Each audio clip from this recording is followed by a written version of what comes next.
तो नमस्कार और स्वागत है आप सभी का स्टडी सर्किल पे। आज हम इस वीडियो में बात करेंगे मौर्य साम्राज्य और मौर्योत्तर साम्राज्य, यानी कि जिसमें शामिल है शुंग वंश, सातवाहन, पल्लव, इंडो ग्रीक और कुषाण वंश। उन पर आधारित जो प्रश्न सेट है उन पे बात करेंगे। तो सबसे पहले बात करते हैं मौर्य काल की या मौर्य साम्राज्य के सवाल से स्टार्ट करते हैं। तो पहला सवाल है कि अशोकावदान में निम्न में से किसका उल्लेख है? चंद्रगुप्त मौर्य का, बिंदुसार का, संप्रति का या फिर पुष्यगुप्त वैश्य का? तो सही विकल्प हो जाएगा बी, बिंदुसार। और क्वेश्चन नंबर नेक्स्ट की बात कर लें तो नेक्स्ट क्वेश्चन है कि शक शासक रुद्रदामन के जूनागढ़ अभिलेख 150 ईस्वी में किसका नाम मिलता है? चंद्रगुप्त मौर्य का, अशोक का, और ए और बी दोनों, और डी है कि सुसीम। तो यहाँ पे सही विकल्प हो जाएगा सी, ए और बी दोनों। अब नेक्स्ट बढ़ते हैं अगले क्वेश्चन की तरफ। तो अगला क्वेश्चन है कि किस ग्रंथ में चंद्रगुप्त को घननंद का पुत्र बताया गया है? विकल्प है ए, मुद्रा राक्षस, बी है देवी चंद्रगुप्तम, सी है अर्थशास्त्र, डी है इंडिका। तो सही विकल्प हो जाएगा ए, मुद्रा राक्षस, जिसकी रचना विशाख दत्त ने की थी। आगे बढ़ते हैं नेक्स्ट क्वेश्चन की तरफ। नेक्स्ट क्वेश्चन है कि किसने चंद्रगुप्त की सेना को डाकुओं का गिरोह कहा है? प्लूटार्क ने, मेगास्थनीज ने, जस्टिन ने या फिर प्लिनी ने? तो सही विकल्प है सी, जस्टिन ने। अगले क्वेश्चन की बात कर लें तो अगला क्वेश्चन है कि निम्न में से कौन लेखक मौर्यों को निम्न जातीय मानता है? कर्टियस, डियोडोरस, प्लूटार्क या फिर उपरोक्त सभी? तो यहाँ पे सही विकल्प हो जाएगा डी, उपरोक्त सभी। अब बढ़ते हैं नेक्स्ट क्वेश्चन की तरफ। नेक्स्ट क्वेश्चन है कि महावंश की टीका से ज्ञात होता है कि चाणक्य ने कितने करोड़ कारशां इकट्ठा करके सेना को संगठित किया था? 60, 80, 90 या फिर 100?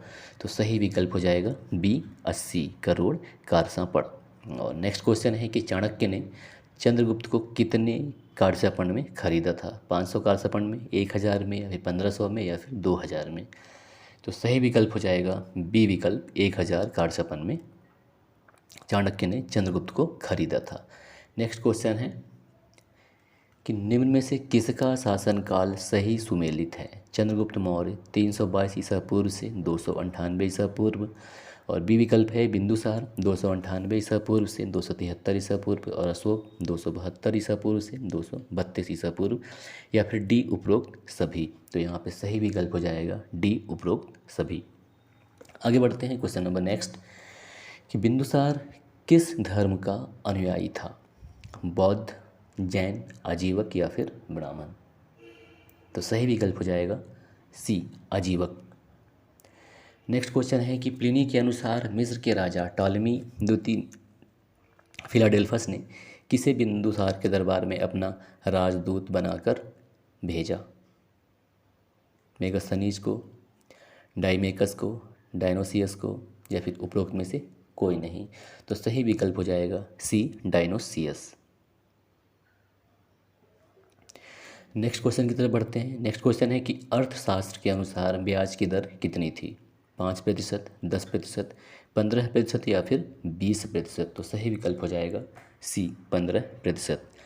नेक्स्ट क्वेश्चन है कि मौर्य काल में अधिकांशतः किस धातु के सिक्कों का अधिक प्रयोग होता था? सोना, चांदी, तांबा या फिर सीसा? तो सही विकल्प हो जाएगा बी, चांदी। आगे बढ़ते हैं अगले क्वेश्चन की तरफ। तो अगला क्वेश्चन है कि तांबे के कारछापण सिक्के का वजन लगभग कितना था? 140 ग्रेन, 142 ग्रेन, 149 ग्रेन से कुछ अधिक, या फिर डी, 152 ग्रेन? तो इसका सही विकल्प हो जाएगा सी, 149 ग्रेन से कुछ अधिक। नेक्स्ट क्वेश्चन की बात कर लें तो नेक्स्ट क्वेश्चन है कि चांदी के कारछापण सिक्के की तौल, जिसे पुराण या ढलन कहा जाता था, कितनी होती थी?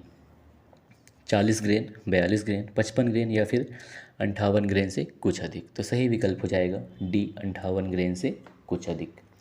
आगे बढ़ते हैं नेक्स्ट क्वेश्चन की। तो नेक्स्ट क्वेश्चन है कि भारत से हाथी दांत, कछुए की पीठ, मोती, नील आदि रंग और बहुमूल्य लकड़ियों का निर्यात किस देश को होता था? इंग्लैंड को, चीन को, ईरान को या फिर मिस्र को? तो सही विकल्प हो जाएगा डी, मिस्र को। ये मौर्य साम्राज्य की बात कर रहे हैं हम, तो मिस्र को होता था। तो सही विकल्प डी हो जाएगा। आगे बढ़ते हैं नेक्स्ट क्वेश्चन की तरफ। तो नेक्स्ट क्वेश्चन है कि अशोक का कौन सा स्तंभ लेख बिहार के चंपारण जिले में स्थित है? लौरिया अटराज, लौरिया नंदनगढ़, रामपुरवा या फिर डी उपरोक्त सभी? तो सही विकल्प हो जाएगा डी उपरोक्त सभी। ये तीनों जो हैं चंपारण जिले में स्थित हैं। आगे बढ़ते हैं नेक्स्ट क्वेश्चन की तरफ कि नेपाल की तराई में स्थित निगलीवा या निगाली सागर स्तंभ लेख से पता चलता है कि अशोक कौन से वर्ष अपने राज्याभिषेक के लिए यहाँ आया और कनक मुनि के स्तूप का संवर्धन किया?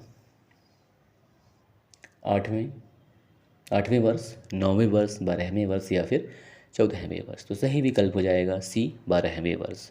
आगे बढ़ते हैं नेक्स्ट क्वेश्चन की तरफ। तो नेक्स्ट क्वेश्चन है कि किसने बिहार के बराबर की पहाड़ी पर सुदामा और कर्ण चौफर गुफा आजीविकों को दान में दी? चंद्रगुप्त मौर्य ने, बिंदुसार ने, अशोक ने या फिर दशरथ ने? तो सही विकल्प हो जाएगा सी, अशोक ने। आगे बढ़ते हैं नेक्स्ट क्वेश्चन की तरफ। तो नेक्स्ट क्वेश्चन है कि किसने नागार्जुनी पहाड़ी में आजीवक संप्रदाय हेतु 3 गुफाएं जिसमें गोपी, लोमर्सी एवं वडथिका गुफा का निर्माण करवाया?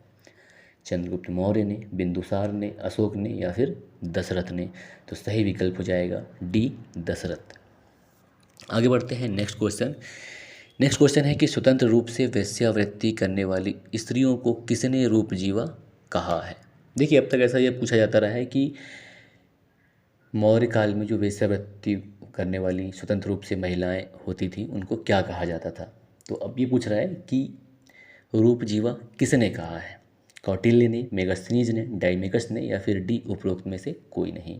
तो इसका सही विकल्प हो जाएगा ए, कौटिल्य ने। आगे बढ़ते हैं नेक्स्ट क्वेश्चन की तरफ। तो नेक्स्ट क्वेश्चन है कि किस फारसी व्यक्ति को अशोक ने सौराष्ट्र का प्रशासक बनाया? जस्टिन को, प्लूटार्क को, डाइमेकस को या फिर तुसास्प को? तो सही विकल्प हो जाएगा डी, तुसास्प को। आगे बढ़ते हैं नेक्स्ट क्वेश्चन की तरफ। तो नेक्स्ट क्वेश्चन है कि कलहड़ की राय के अनुसार अशोक का प्रिय देव कौन था? शिव, विष्णु, वसुदेव या फिर बुद्ध? तो सही विकल्प हो जाएगा ए, शिव। नेक्स्ट क्वेश्चन है कि मौर्य काल में देशज वस्तुओं और आयातित वस्तुओं पर क्रमशः कितना कर लिया जाता था? विकल्प ए है 2% और 5%, विकल्प बी है 4% व 6%, और विकल्प सी है 4% व 8%, और डी है कि 4% व 10%। तो सवाल है कि देशज वस्तुओं और आयातित वस्तुओं पर। तो सही विकल्प हो जाएगा डी, 4% और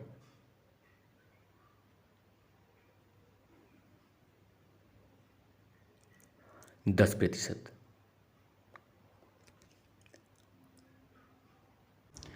आगे बढ़ते हैं नेक्स्ट क्वेश्चन की तरफ। तो नेक्स्ट क्वेश्चन है कि किसने मौर्य साम्राज्य के पतन का कारण संकटग्रस्त अर्थव्यवस्था को बताया है? D.N. झा ने, डॉक्टर आर भंडारकर ने, D.D. कौशाम्बी ने या फिर हेमचंद्र राय चौधरी ने? तो सही विकल्प हो जाएगा सी, D.D. कौशाम्बी ने। नेक्स्ट क्वेश्चन है कि सारनाथ में कुमार देवी के शिलालेख में अशोक का क्या नाम मिलता है? देवनामप्रिय, अशोक, धर्माशोक या फिर प्रियदर्शी?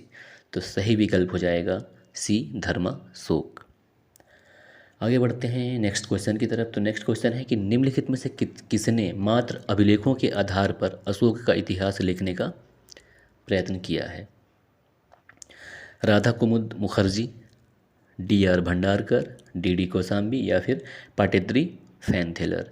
तो सही विकल्प हो जाएगा D.R. भंडारकर। आगे बढ़ते हैं नेक्स्ट क्वेश्चन की तरफ। तो नेक्स्ट क्वेश्चन है कि अशोक का एर्रगुडी शिलालेख कहाँ से प्राप्त हुआ है?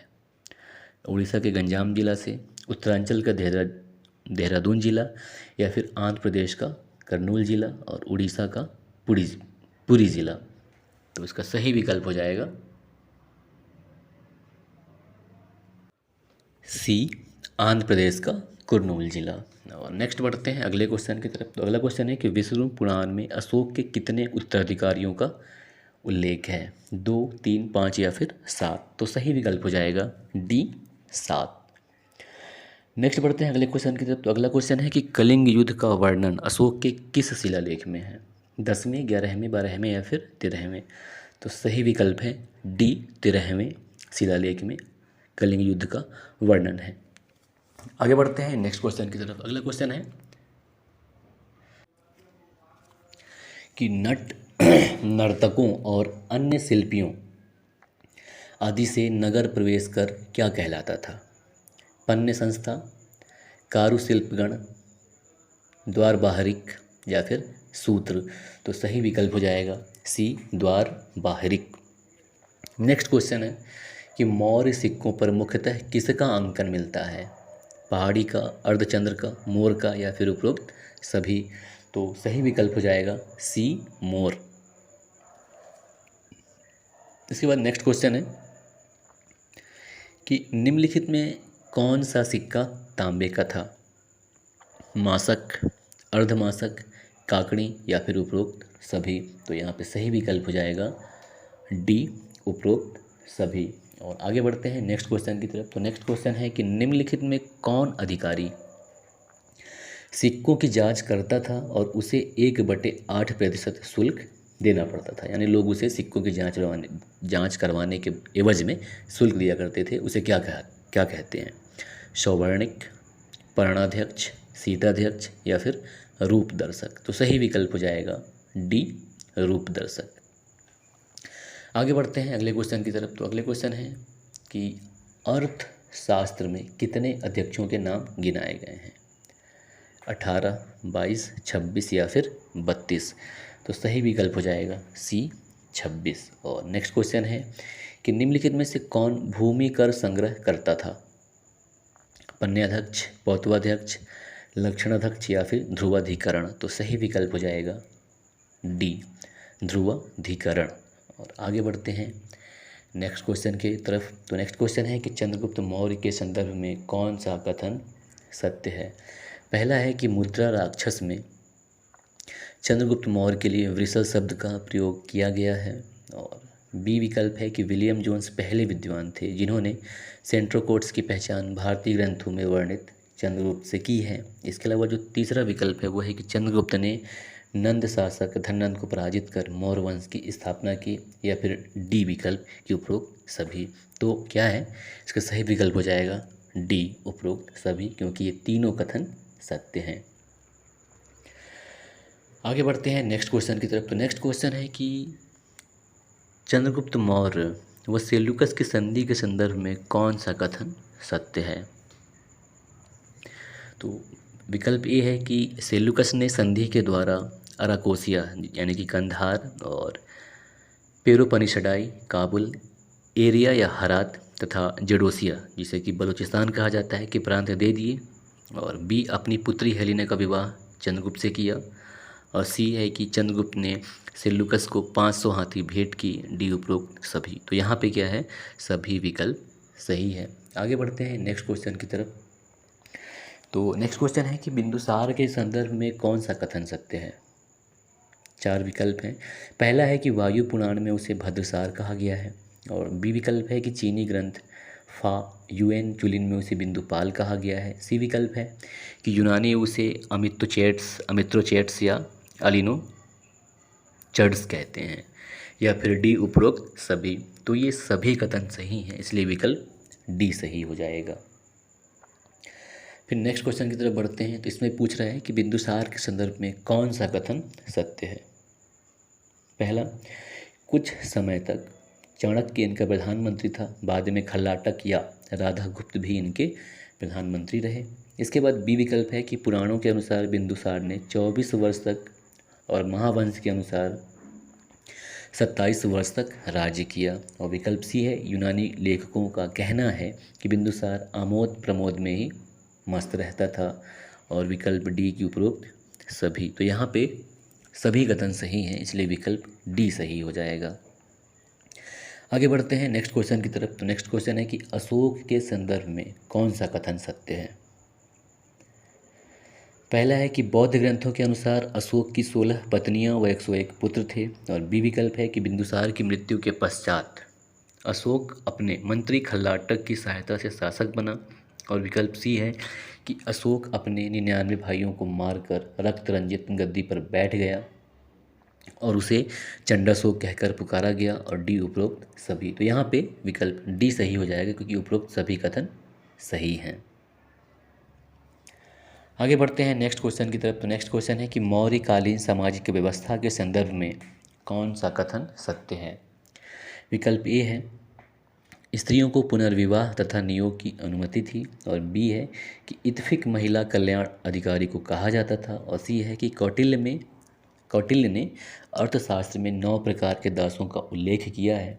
अस्थायी रूप से बंधक या निश्चित समय के लिए बनाए गए दास को अहितक कहा जाता था।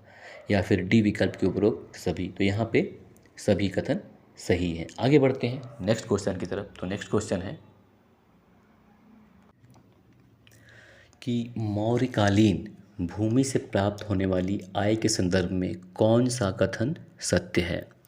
विकल्प ए है कि राजभूमि पर खेती से प्राप्त होने वाली आय सीता कहलाती थी।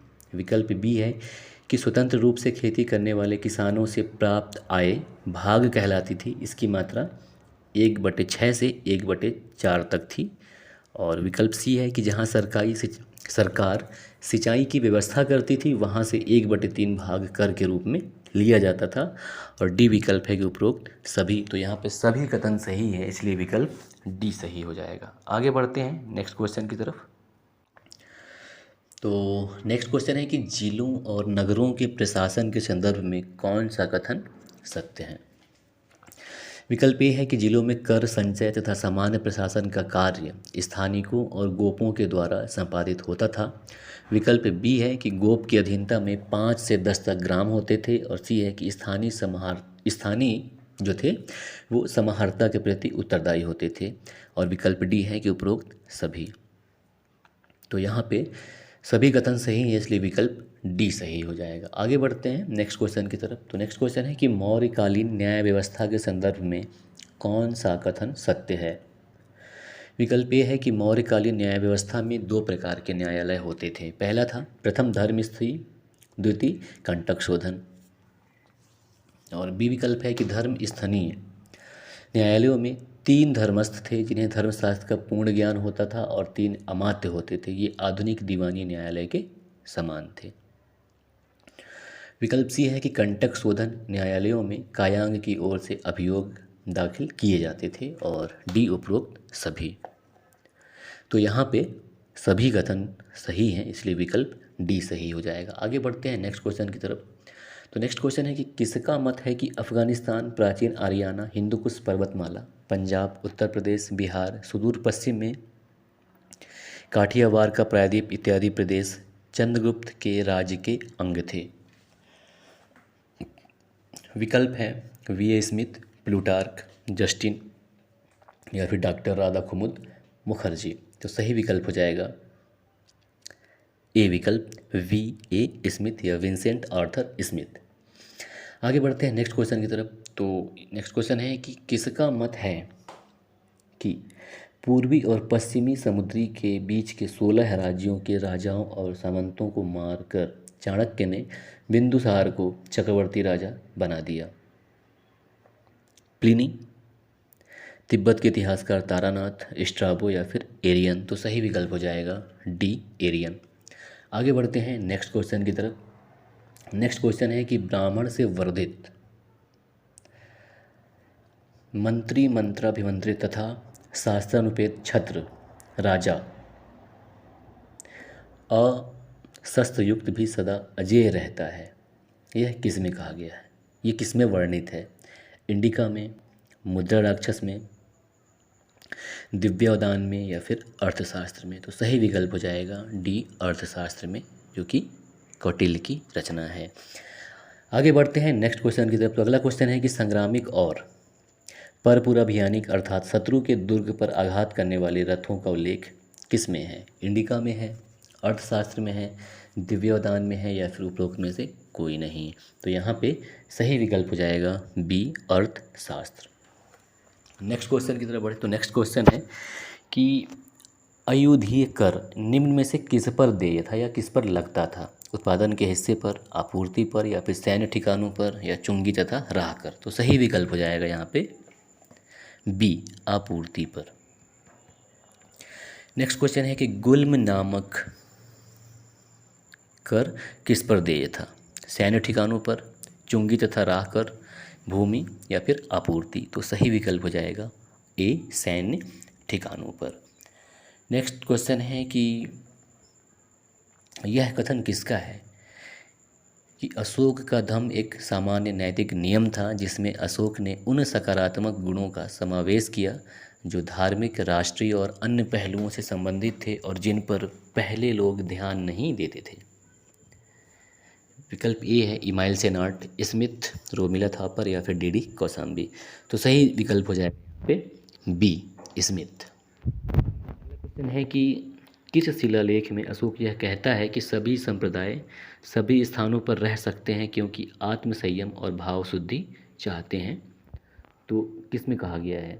5वें में, 7वें में, 9वें में, या फिर 11वें में? तो सही विकल्प हो जाएगा बी, 7वें।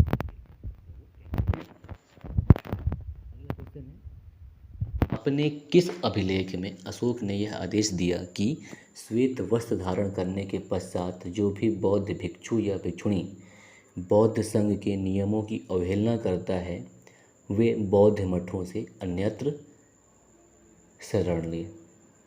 विकल्प ए है रानी का अभिलेख, बी सारनाथ अभिलेख, सी कौशाम्बी अभिलेख, डी सांची अभिलेख? तो सही विकल्प हो जाएगा ए, रानी का अभिलेख में अशोक ने ये आदेश दिया। नेक्स्ट अगला क्वेश्चन की तरफ बढ़ते हैं। ये क्वेश्चन है कि यह कथन किसका है कि मैं जो कुछ पराक्रम करता हूँ वह उस ऋण को चुकाने के लिए हो जो सभी प्राणियों का मुझ पर है?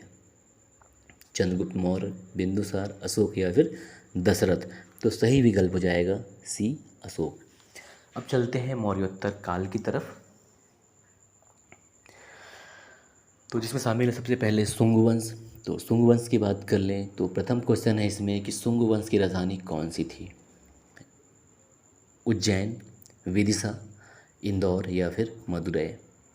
तो सही विकल्प हो जाएगा यहाँ पे बी, विदिशा। आगे बढ़ते हैं नेक्स्ट क्वेश्चन की तरफ। तो नेक्स्ट क्वेश्चन है कि निम्न में से किसमें पुष्यमित्र शुंग को बौद्धों को हत्यारा, मठों और विहारों को नष्ट करने वाला बताया गया है? मुद्रा राक्षस में, दिव्यावदान में, आर्य मंजूश्री मूलकल्प में, या फिर उपरोक्त सभी में? तो यहाँ पे सही विकल्प होगा डी, उपरोक्त सभी में। आगे बढ़ते हैं नेक्स्ट क्वेश्चन। तो नेक्स्ट क्वेश्चन है कि भरहुत का स्तूप जो कि सतना के समीप है जिसकी खोज 1873 ईस्वी में अलेक्जेंडर कनिंघम ने की का निर्माण किसने कराया? अग्निमित्र ने, वसुमित्र ने, पुष्यमित्र ने, या फिर कनिष्क ने? तो इसका सही विकल्प हो जाएगा पुत्र शुंग ने। आगे बढ़ते हैं नेक्स्ट क्वेश्चन की तरफ। तो नेक्स्ट क्वेश्चन है कि पुष्यमित्र ने किसकी उपाधि धारण की? राजा, सेनानी, सम्राट, या फिर एकराट? तो सही विकल्प हो जाएगा बी, सेनानी का। इसके बाद नेक्स्ट क्वेश्चन है कि पतंजलि किसके पुरोहित थे जिन्होंने उसके काल में ही अपना महाभाष्य लिखा? अग्निमित्र, वसुमित्र, पुष्यमित्र, या फिर भागभद्र? तो सही विकल्प हो जाएगा सी, पुष्यमित्र शुंग के।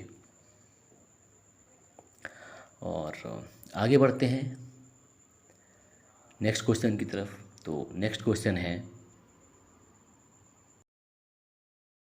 निम्न में से किस ग्रंथ में पुष्यमित्र को बौद्धों के घोर शत्रु के रूप में बताया गया है?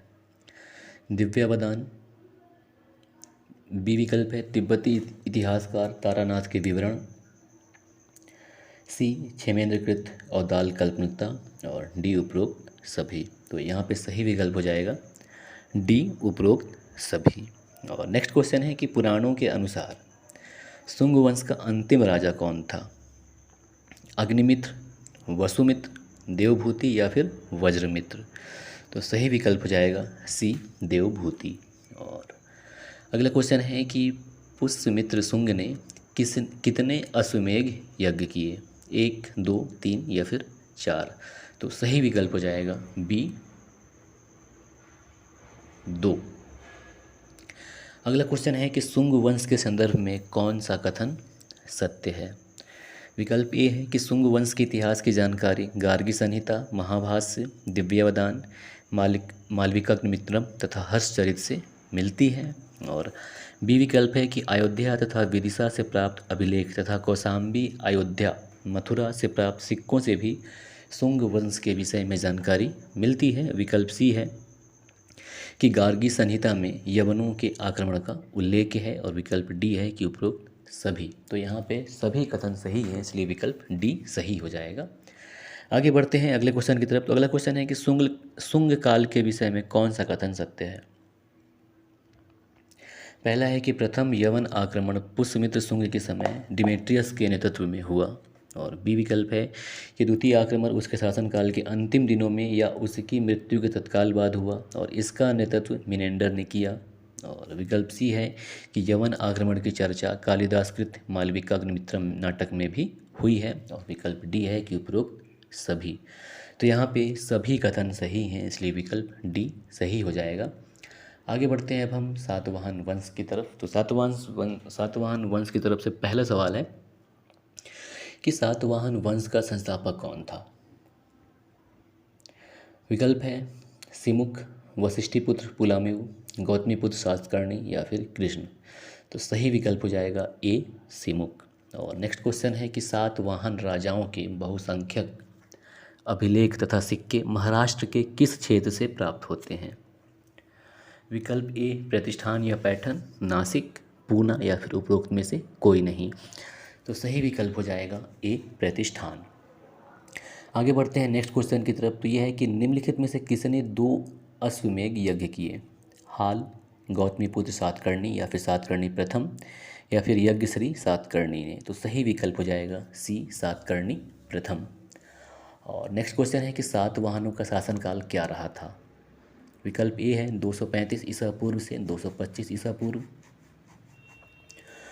230 ईसा पूर्व से 220 ईसा पूर्व। और सी विकल्प है कि 200 ईसा पूर्व से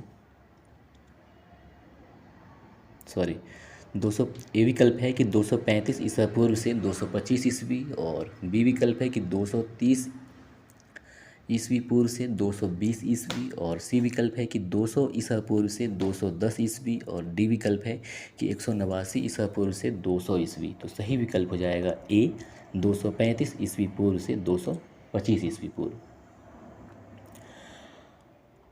आगे बढ़ते हैं नेक्स्ट क्वेश्चन की तरफ। तो नेक्स्ट क्वेश्चन है कि निम्नलिखित में से किसने बहुत बड़ी संख्या में स्वर्ण मुद्राएं जारी की?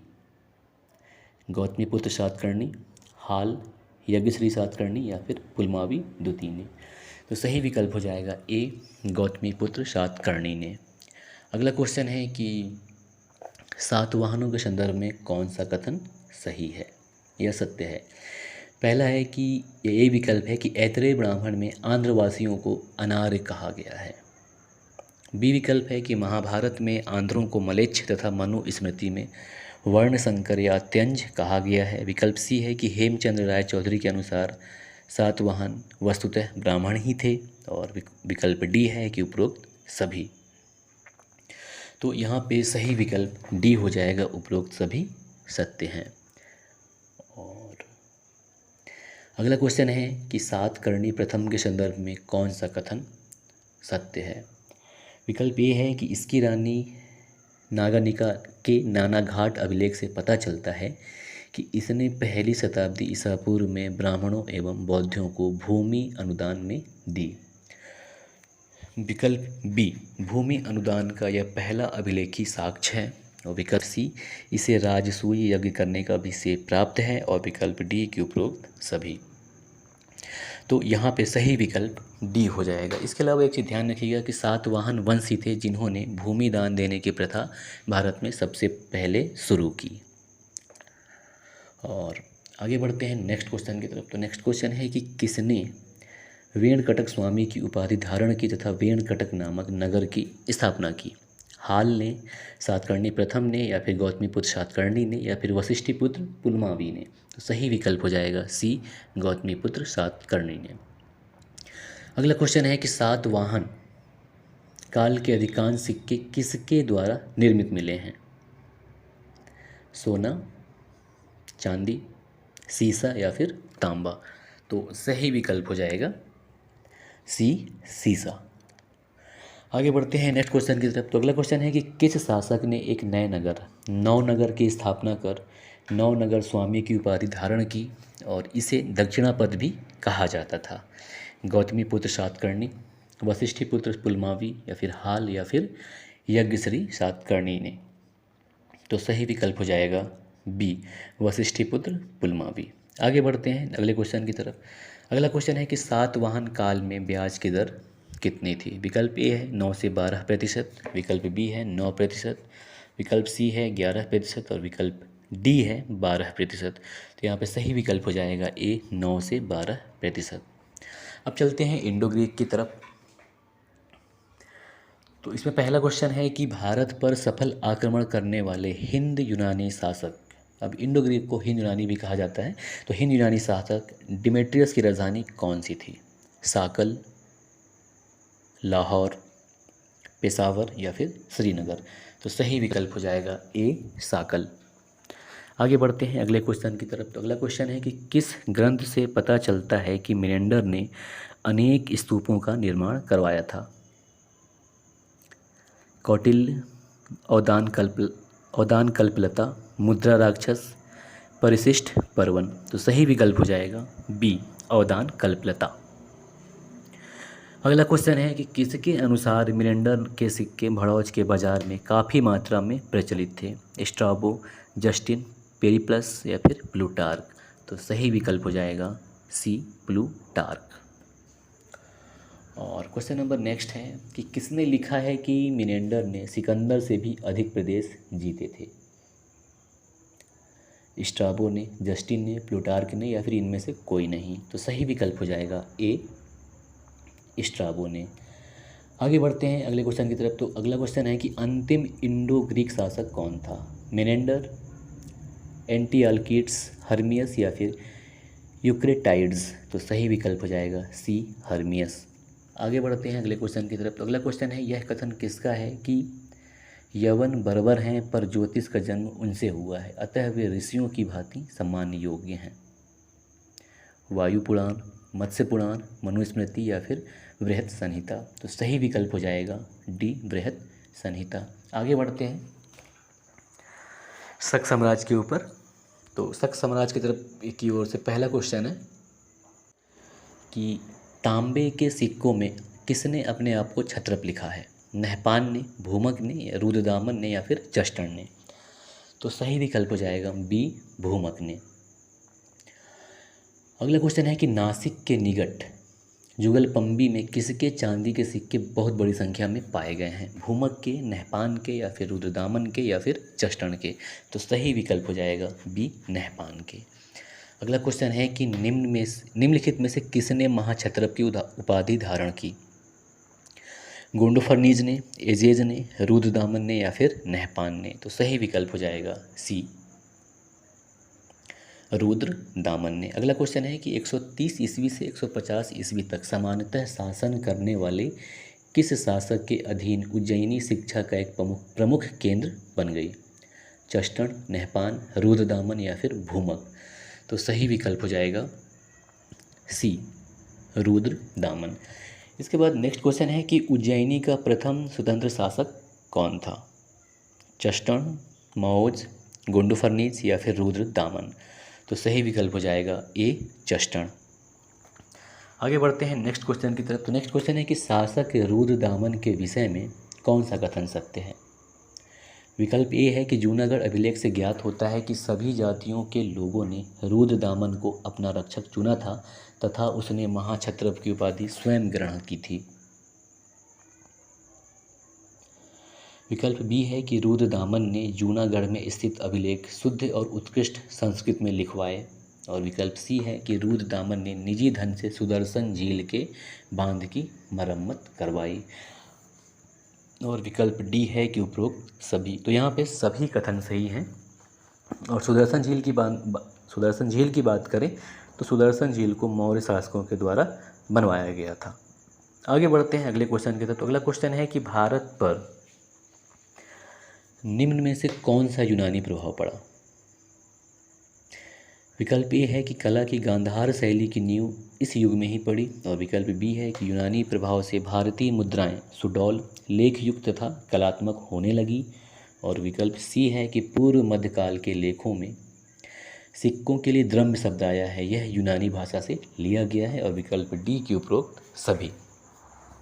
तो यहाँ पे सभी कथन सही हैं, इसलिए विकल्प डी सही हो जाएगा। अब बात कर लेते हैं थोड़ी सी पहलव या पल्लवों की। तो पहला सवाल है कि पार्थियन या पहलव साम्राज्य का वास्तविक संस्थापक कौन था। मिथ्रदात प्रथम, मिथ्रदात द्वितीय, या फिर वोनोनीज, या फिर स्पेलिरस। तो सही विकल्प हो जाएगा ए मिथ्रदात प्रथम। नेक्स्ट क्वेश्चन है कि वोनोनीज निम्न में कहाँ का शासक था। सिस्तान, आर्कोसिया, एरिया, या फिर उपरोक्त सभी। तो यह इन सभी जगहों का शासक था, इसलिए विकल्प डी सही हो जाएगा। और अगले क्वेश्चन की बात करें तो अगला क्वेश्चन है कि पार्थियन वंश का या पहलव वंश का सबसे प्रतापी राजा कौन था। वोनोनीज, मिथ्रदात द्वितीय, या फिर गोंडोफर्नीज, या फिर स्पेलिरस। तो सही विकल्प हो जाएगा सी गोंडोफर्नीज। आगे बढ़ते हैं अगले क्वेश्चन की तरफ। तो अगला क्वेश्चन है कि गोंडोफर्नीज की राजधानी कौन सी थी। पेशावर, तक्षशिला, उज्जैनी, या फिर मथुरा। तो सही विकल्प हो जाएगा बी तक्षशिला। अब बात करते हैं कुषाण वंश की। तो सबसे पहला सवाल है कि निम्नलिखित में से किस शासक के पूर्वतम सिक्कों पर काबुल के अंतिम शासक हर्मियस का नाम दिया गया है, उसका अपना नाम दूसरी ओर दिया गया है। विकल्प है कुजुल कटफिसस, विम कटफिसस, कनिष्क, या फिर इनमें से कोई नहीं। तो यहाँ पे सही विकल्प हो जाएगा ए कुजुल कटफिसस। और क्वेश्चन नंबर नेक्स्ट है कि विम कटफिसस ने किस धातु के सिक्के चलाए। चांदी, सोना, तांबा, उपरोक्त सभी। तो सही विकल्प हो जाएगा डी उपरोक्त सभी। अगला क्वेश्चन है कि विम कटफिसस के सिक्कों पर किसकी आकृति मिलती है। त्रिशूल की, शिव की, नंदी की, या फिर उपरोक्त सभी की। तो यहाँ पे सही विकल्प हो जाएगा डी उपरोक्त सभी की। अगला क्वेश्चन है कि कनिष्क की राजधानी कौन सी थी। लाहौर, पेशावर, कन्नौज, या फिर मथुरा। तो सही विकल्प हो जाएगा बी पेशावर। अगला क्वेश्चन है कि कनिष्क ने अपने विवाह के लिए किस देश की राजकुमारी मांगी थी। मिस्र, ईरान, चीन, या फिर अफगानिस्तान। तो सही विकल्प हो जाएगा सी चीन। अगला क्वेश्चन है कि कनिष्क के काल में चतुर्थ बौद्ध संगीति वसुमित्र की अध्यक्षता में कहाँ संपन्न हुई थी। विकल्प ए कुंडलवन कश्मीर, बी कन्नौज, सी पाटलिपुत्र, डी राजगृह। तो यहाँ पे सही विकल्प हो जाएगा ए कुंडलवन कश्मीर में। अगला क्वेश्चन है कि कनिष्क ने किस कला को प्रसिद्ध दिया। मथुरा कला को, गांधार कला को, मौर्य कला को, या फिर ए और बी दोनों को। तो सही विकल्प हो जाएगा डी ए और बी, यानी कि मथुरा कला और गांधार कला दोनों को।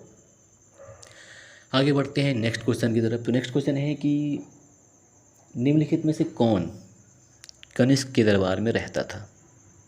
नागार्जुन, अश्वघोष, पार्श्व, और डी उपरोक्त सभी। तो यहाँ पर सही विकल्प हो जाएगा डी उपरोक्त सभी।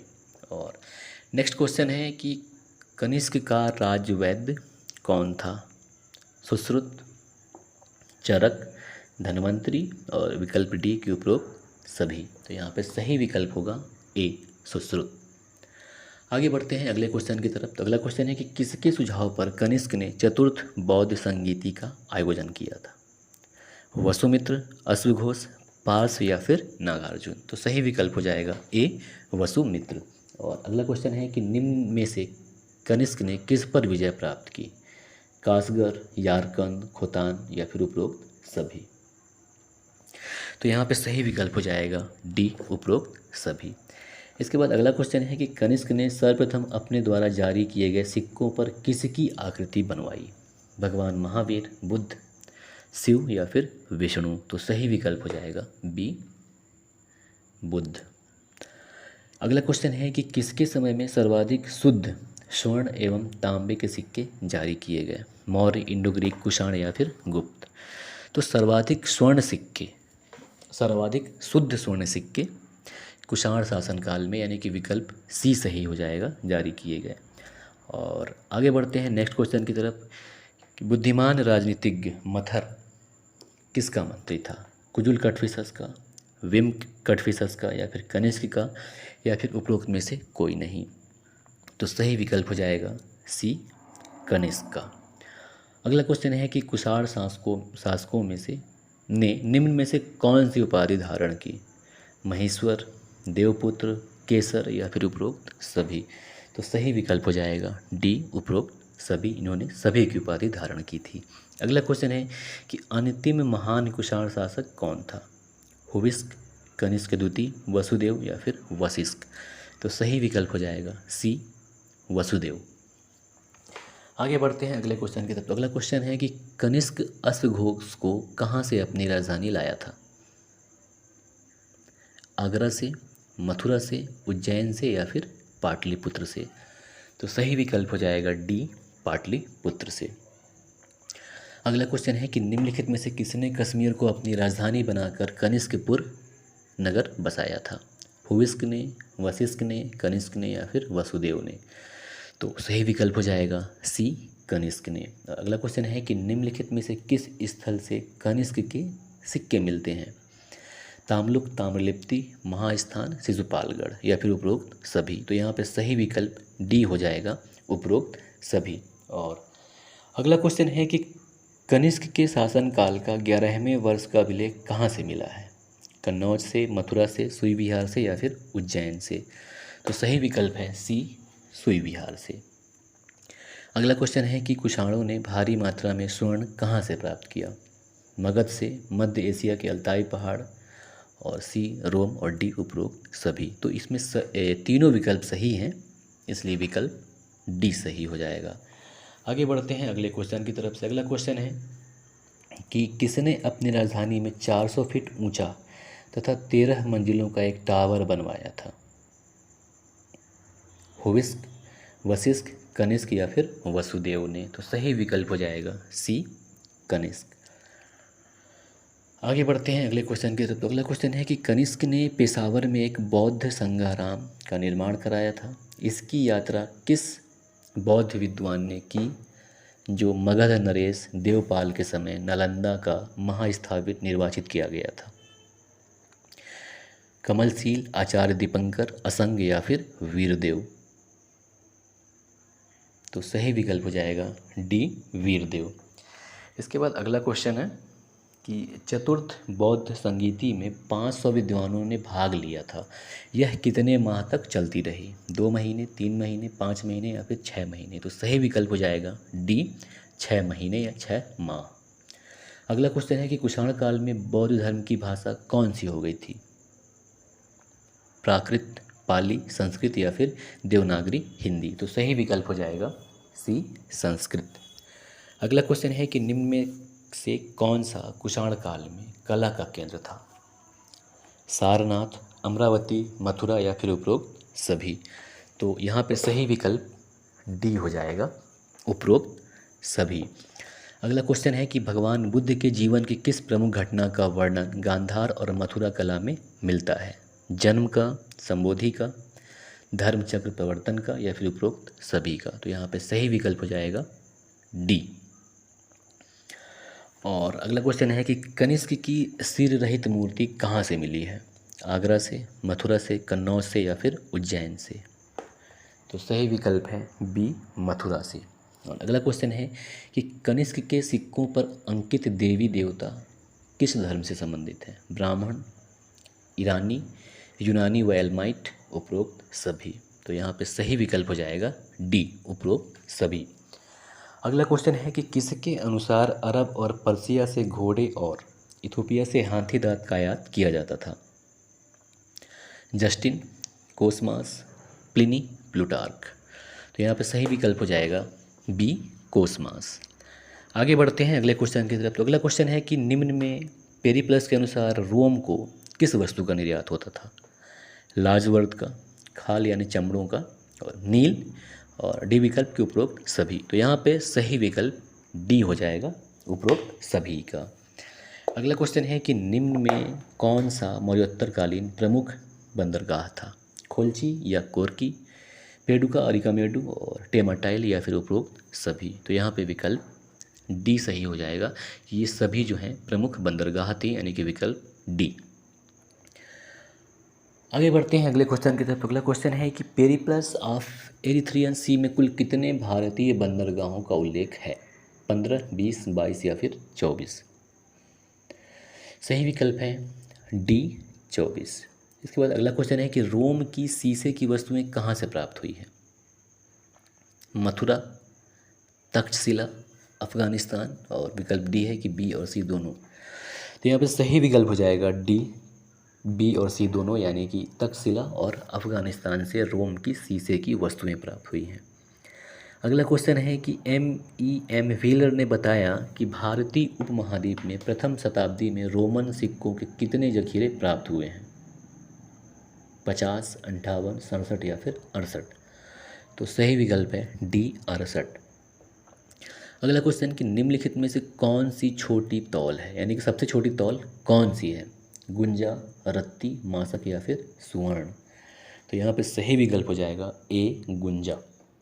इसके बाद नेक्स्ट क्वेश्चन है कि निम्नलिखित में से कौन सा सिक्का कनिष्क ने चलाया? दिनार, सुवर्ण, पहत या फिर उपरोक्त सभी।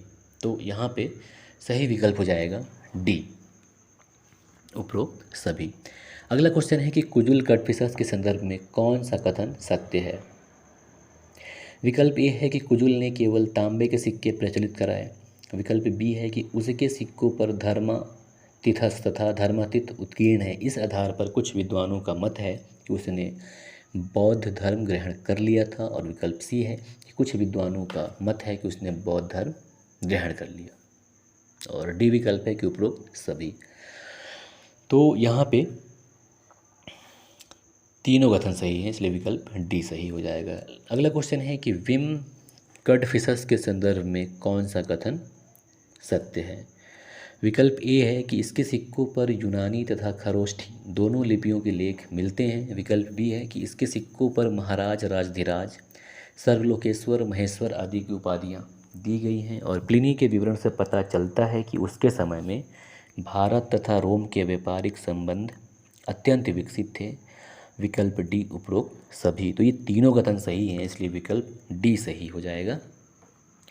आगे बढ़ते हैं अगले क्वेश्चन की तरफ। तो अगला क्वेश्चन है कि कनिष्क के सिक्कों के विषय में कौन सा कथन सत्य है? तो विकल्प ये है कि कनिष्क ने प्रमुखतः दो प्रकार के सिक्के जारी किए। एक प्रकार के सिक्कों पर मुद्रा लेख यूनानी भाषा में दर्शाए गए हैं, जबकि अन्य सिक्कों पर मुद्रा लेख ईरानी भाषा में अभिलिखित हैं या लिखे गए हैं। विकल्प बी है कि ताम्र सिक्कों में उसे वेदी पर बलि चढ़ाते हुए दिखाया गया है।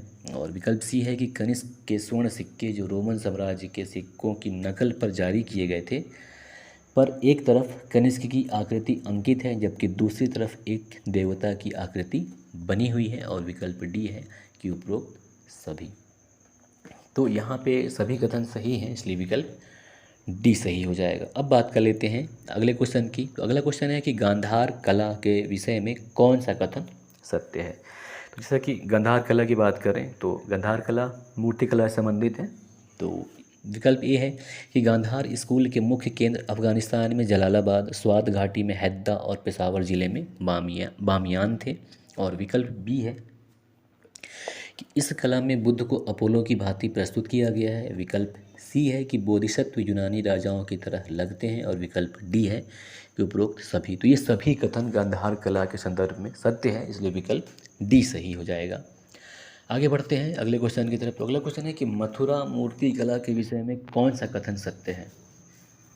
तो विकल्प ए है कि गांधार कला की तरह मथुरा कला की मूर्तियों पर मूंछें बिल्कुल नहीं हैं।